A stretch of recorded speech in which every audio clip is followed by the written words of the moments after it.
Ginoo, tabangi ko. Alimbawa yung ko ako imong una kwaon ay Ginoo, magunsa na lang akong mga anak. Mawala ko, wala na mag-atiman sa ilaha. Kaya mo bang kalimutan ang iyong sarili, social life at trabaho para ibuhos ang lahat ng oras sa pag-aaruga sa iyong mga anak? Ito ang kalagayan ngayon ng isang ina na si Janet Lopez sa isang liblib na lugar sa paanan ng Mount Apo sa Sitio Kulan, Barangay Sibulan, Santa Cruz, Davao del Sur. Tinungo ng brigada ang lugar katuwang ng NGO na Ecological Conservation and Humanitarian Organization o ECHO. Mula Davao City, kailangan bumiyahe ng 2 oras at halos 1 oras na paglalakad para marating natin ang lugar ng pamilya Lopez.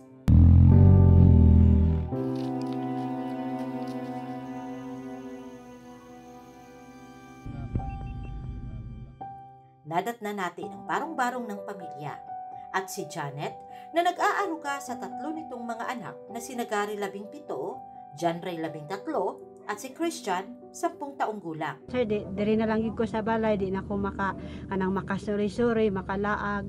Gani man sir, naikalingawan dira sa sentro jud sir kanang mga basketball ana, pero wala na ko'y time nga moadto pa dito tungod og alang sa akong mga anak. Kwento ni Janet, buong araw nitong inaaruga ang 3, kasabay ng pagbabantay sa kanilang maliit na sari-sari store.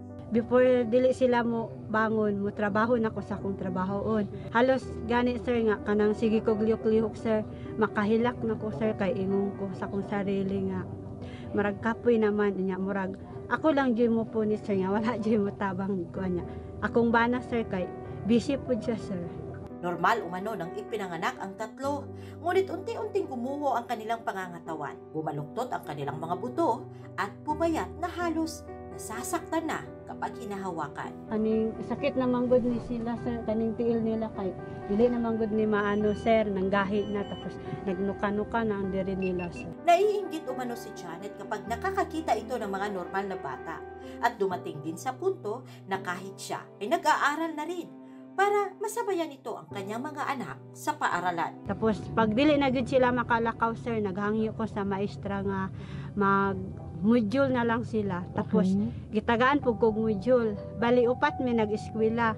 Nya nag-eskwela pug ko og kaning ALS para matiwas na ko ang high school kay si senior lang man ko. Handa na si Janet na igugol ang buong buhay nito para sa kanyang mga anak. Ngunit ang tanging pangamba niya, paano na sila kapag siya naman ang nagkakasakit o mauunang kunin, Panginoon? Time nga kanang maluyan ako, mag-atiman sa ilaha, tapos kanang basta lami kayo ihilak, isinggit yana niya.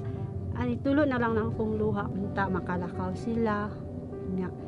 Kay dili lang manggod ako ang naipangandoy sir, pati man sila sir, ma'am naipangandoy nila. Si Gary yang pangandoy kay ano daw, driver sa bus niya. Kaning ikaduha, conductor po daw niya sa bus. Okay. Ang ikatulo, engineer niya.